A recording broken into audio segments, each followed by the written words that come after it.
Hey guys, it's Hooch, the Black Sheep of Christ. Welcome to you, all you Black Sheepers. It's the morning, headed off to work, and what's been on my mind is I.C.E. in Minnesota, as I am a resident of Minnesota, and I am well aware of the presence of immigration enforcement agents in the Twin Cities, in the metro area, the suburbs of the Twin Cities. And that's been kind of a hot topic, as the tactics and the practice of these agents have been quite controversial and, in my opinion, even illegal. While immigration and deportation and the topic of illegal immigrants in the country is one that is controversial and complex, is what I'd say. Today's video is not really to talk specifically about that, but it's to talk about the church, the Christian church, and ICE, and situations similar to this that really stand out to me. Meaning, ultimately, the question that I have to ask is, when it comes to wrong being performed or committed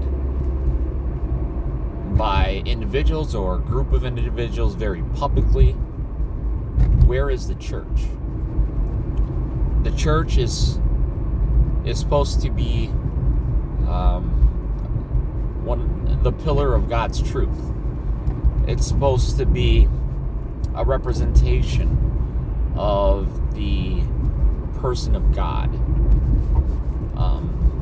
the attributes, the characteristics that God displays, we are to, in a similar way, display.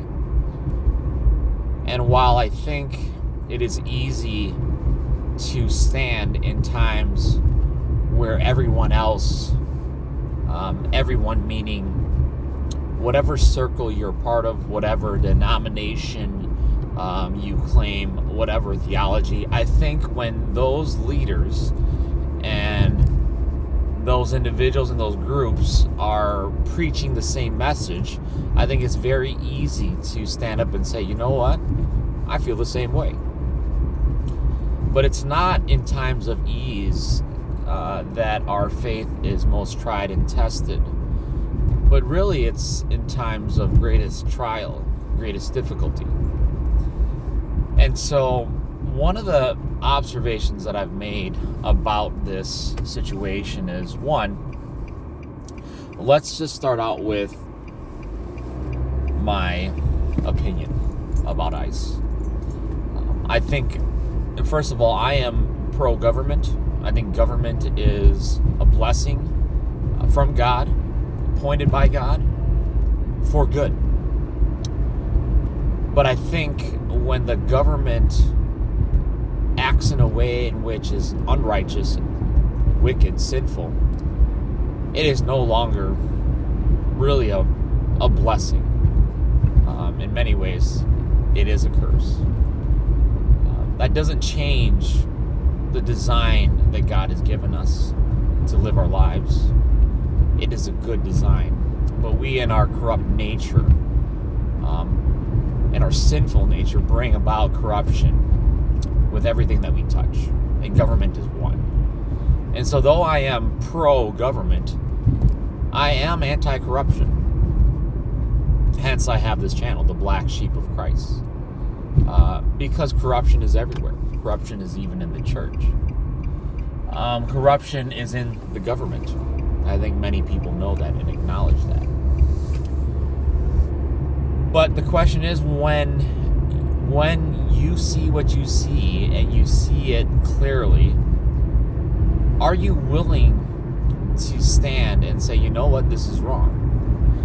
Now I see that many people, especially those who are less conservative, those who do not claim the name of Christ or are not Christian at all. Those people right now, they're speaking loudly and they're speaking clearly because they see something wrong and therefore they speak. And the question as Christians we have to ask ourselves is this really wrong? Is agents going up to random individuals and asking about identification, about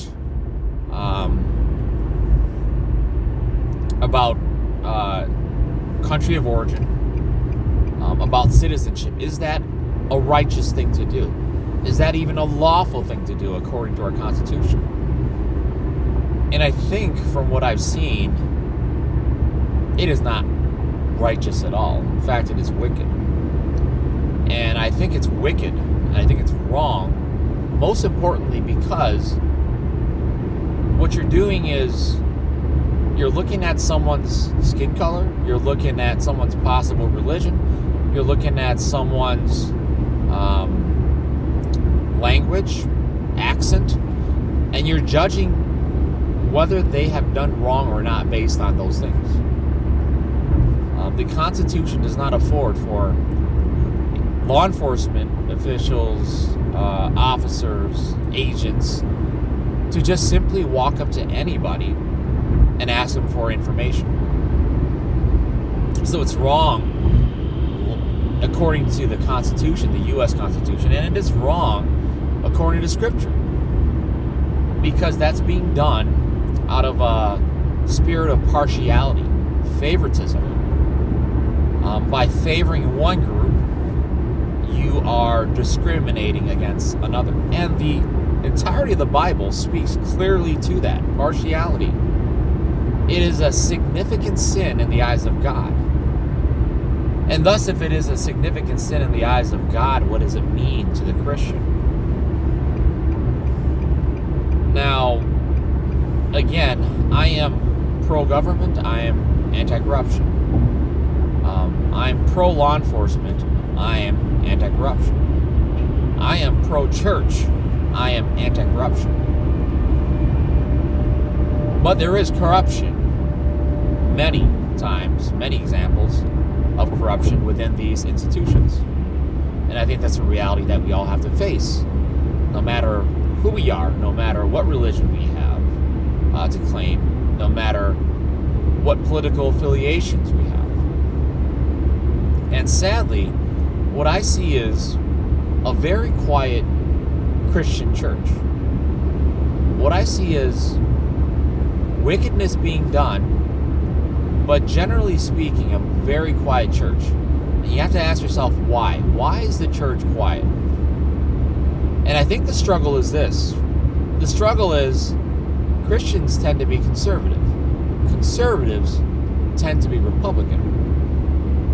And at some point, you got to draw the line about who you are and what you believe.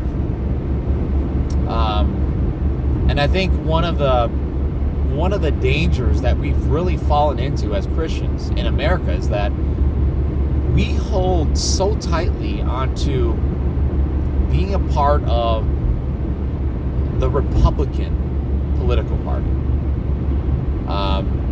that we are unable to disagree with the Republican leaders. Meaning, they are our authority to one extent or another if we claim to be Republicans. And because they are, we feel like if we speak out against the wrong that they're doing, then we're going against our own parties. Now, is that, can I understand that fear? Yes. The conflict I can understand. But at the end of the day, those reasons don't make it right to stay silent while wickedness, sin is being committed against not only the state, the city, but even some of your brothers and sisters who are in Christ. And so I think this highlights just the conflict that we often have, which is choosing ourselves and our own comfort and choosing what's right and wrong. In essence, I think we struggle with this every day as Christians. We either have God to choose or ourselves to choose. God to choose or our idols to choose. We all have idols. We all have sins, besetting sins. We all have those sins that continue to plague us in one way, shape, or form. Those sins that, in essence, are idols that we need to smash down every single day.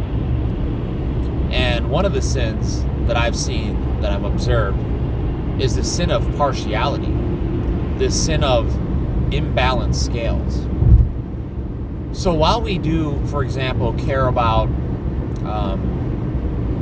the social justice movement, let's say, within the church, within the American church, you have this social justice movement which says if you're white, your relatives, your ancestors have committed great sins against primarily the black population in America, and therefore you need to be treated differently, and they needed to be treated more favorably because of the color of their skin.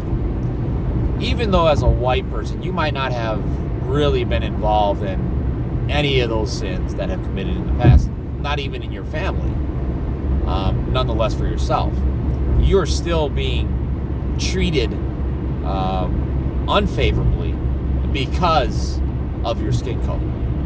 And on the flip side, there's partiality towards blacks in the church because of the color of your skin. That means you've been oppressed. You've been oppressed in ways in which no one else has been, which I think is, to a degree, to one degree or another, it can be true. But in many ways, it's a false statement. So, as Christians, we can look at the social justice movement, we can see the partiality, we can see the racism, the discrimination, the prejudice at play, and we so loudly speak against it. Hence, there was Vodi Balcom's fault lines. Hence, there's so many conferences and books written about social justice and how dangerous it is. Yet, when we see discrimination, partiality, racism, when we see those things at play in regards to the Somali population, minorities, the Hispanic population, the Asian population in the United States, in the Twin Cities right now, the silence really speaks great words about how uneven the scales we have are, or how uneven the scales that we use are. We look at this differently because, you know what, one, it doesn't involve the church, and two, it kind of goes against our political affiliations, in which I would say a great majority of Christians that I know would probably consider themselves Republican. And Trump, unfortunately, claims himself to be a Republican. But I think the man, over and over, has proven himself to be anything but a Christian. And I think we can say that with confidence and boldness. And if you disagree, I think there's room to agree to disagree. But nonetheless, because we see the Republican Party behaving in such a way, now we're conflicted with, do I support them or don't I? These are my rulers, these are my leaders. Do I give all of my allegiance to them, or do I question what they're doing? And sadly, I think for most people, it's more comfortable to sit here and just allow things to be, even though you sense that there's great wrongness in what they're doing. You keep quiet. You don't speak out, because speaking out would probably give you some attention from those who are in your own group, your party, whether it's political party, whether it's your church, whether it's your group of friends. And I think that makes people uncomfortable. There's a sacrifice there that you feel like you're making by identifying sin within your own group, within your own political party. And I really think that's what makes it hard to come out and to speak boldly, to say, you know what, this is wrong. But our faith really isn't in one man or in a mere man. Our faith isn't in a political party. Our faith isn't in the government. At the end of the day, if we are Christians, our faith is in God, in Jesus, the one man that we worship and adore. And if that is true, then why are we worrying about what this man thinks or what these people think? Why don't we do and stand up for what God thinks? And God tells us that we are to be the salt and light of the earth. There is much darkness in the Twin Cities, yet we're not shining our lights. We're not proclaiming the sin, highlighting it, speaking. We're letting others speak for us. Whereas if we are truly the salt and light of the earth, I really think that we should be the ones at the forefront of holding the magistrates accountable to doing right and to doing wrong. Yet we don't. And I think the comforts of this life is what's really drawn us backwards. It has caused us to backslide in many significant ways, as a church and as individuals. See, the church, I believe, what I see is the church is a weak church. When it comes to the things that, conservatives and evangelicals are generally against, it's easy to stand up and say, you know what? I believe that too, and that's wrong, right? But when you are the minority within your camp to say, you know what? That's wrong, it's a lot harder. Because you feel like you're alienating yourself in many ways. That might be the result of the stand that you take. But I'm here to encourage Christians that it's not a popularity contest. The Lord tells us that everything that we weigh out, we have to use just and even scales. We can't view it differently because it involves this person or this person. We can't treat others more favorably than the rest of the people simply because we want to or we feel like it, simply because we like them more. And just because you might like the Republican Party more than the Democratic Party, just because you might support Trump, doesn't mean that you can allow the Republican Party or Trump to sin and commit wickedness without accountability. Man is man, God is God. There's only one perfect person, that is Jesus Christ, who has walked this earth. Everyone else is fallen. Everyone else is liable to making mistakes, to sin. And if we believe that, then everyone needs accountability. Trump needs accountability. The government needs accountability. So if we aren't going to be the ones who hold each other accountable, who hold the government accountable, if we aren't the ones who have truth and who have the truth of righteousness and wickedness, then who else are we going to wait for to speak for us?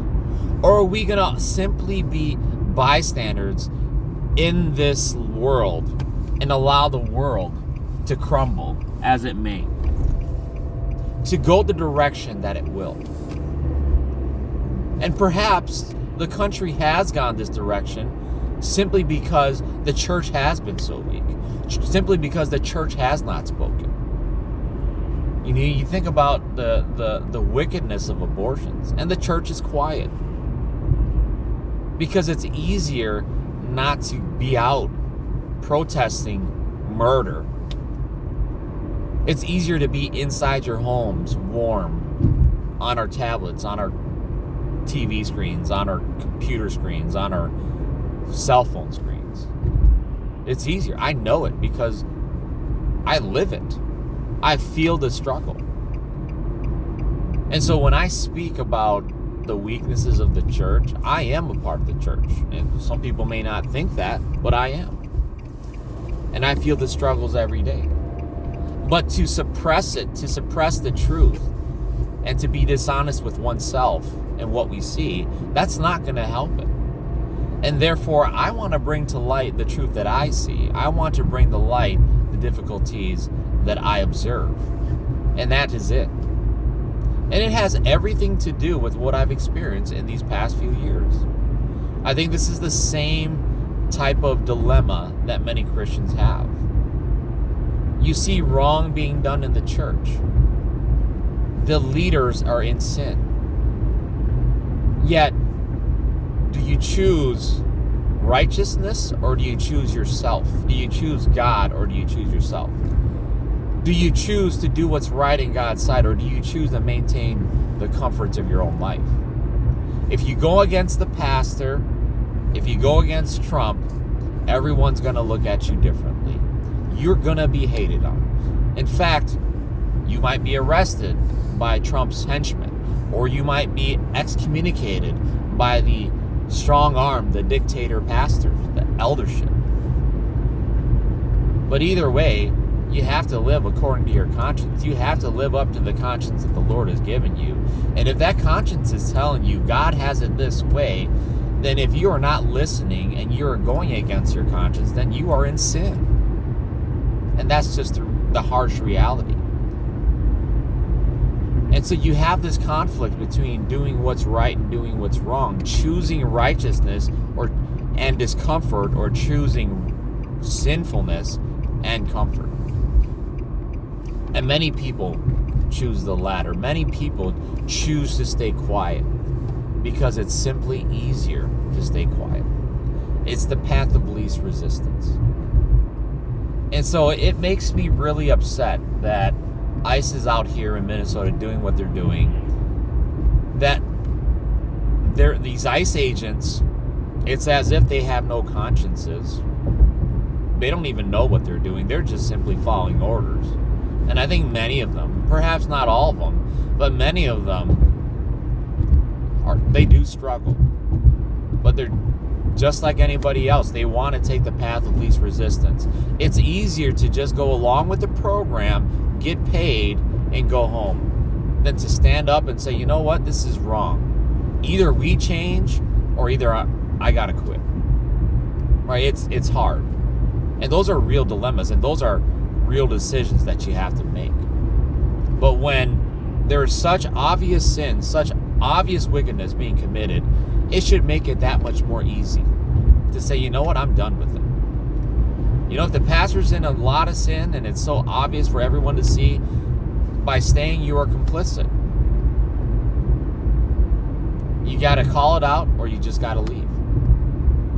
Or both. In the same way with these ICE agents. You got to call out the sin, the wrong, and or you got to leave. Or else you're complicit. So the ICE agents, just in many ways brainwash individuals who are doing the work for the sake of doing the work without really thinking through what they're doing. It's a sad place to be. We need to think for ourselves, and we need to be able to formulate our own views, our own opinions, by critically thinking through these situations as Christians from a biblical perspective. And not only to think it through biblically, but then to apply it in a way that makes sense. And these ICE agents are just enabling the government to do what they're doing. I dare say if there were no ICE agents, there would be no unrest in Minneapolis in this way, in this form. Because there wouldn't be the people willing to commit such sin and wickedness and partiality. It just wouldn't happen. Or, at the very least, there would be fewer people. Which would mean their movement is weaker. And we can't just say, oh, because Trump is a Republican, he holds conservative values. We can't just say that's the end all be all, that the man is perfect, that he can do no wrong. Sadly, I think many Christians think that too. Because we've lost our objectiveness.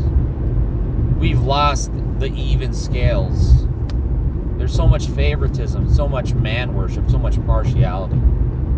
And to me, that's the sum of the issue that we have in Minnesota. That we've allowed our leaders to go astray and to not hold them accountable. How does accountability look from a political perspective? From the perspective of the citizens to the magistrates? Well, I think that's one reason why we can peacefully protest. I don't think we have to be, as Christians, at the front lines with everybody else. But I don't think we should be necessarily at home just keeping quiet and to ourselves. I mean, we got to be real first and foremost with ourselves and with each other, with our families. I think that's the very least it starts. And I'm not saying even Christians need to be on the front lines at this point. If the Lord so calls you to move, so moves you to be out there to protest, I think it's an okay thing to protest. I think that would be a good thing, so long as you're doing it in the right way. And that is allowed by our own Constitution. And that's a great thing. That's part of the accountability. Newspapers, reporters, that was supposed to be the freedom of the press. That was supposed to be a source of accountability, but we all have seen where that's gone. But it's up to us, and we just can't wait. I know I didn't really, the talk really wasn't cohesive, but I just wanted to talk and share my thoughts on ICE, on the weaknesses and how of the church and how it applies to how we're seeing and viewing and observing what ICE is doing. Part of me just says we really don't observe it at all as a Christian community. And I think we are to be leaders in our communities. We are to be more present in the lives of others than we actually are. We're supposed to be out there preaching the gospel, evangelizing. And I have to look at myself and say, you know what? How often do you do that? When's the last time you did that? It's something I have to get back to. But this just reminds me of it. If we're to be salt and light and we're not out there in the communities, our communities, then we're not there. We're not present. We don't exist. We're not being salt. We're not being light. It's a good application.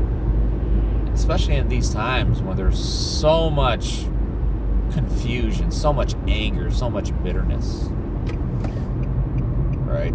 If we are to care for our fellow man's good, it requires speaking. It requires saying something. Silence is just not the answer. I think that's my point. Silence. It's not that we're not doing enough. It's that we're not doing anything. When it comes to doing enough, to me, that's between you and the Lord in terms of figuring out what is enough, because He's going to call people to do different things in different seasons of life.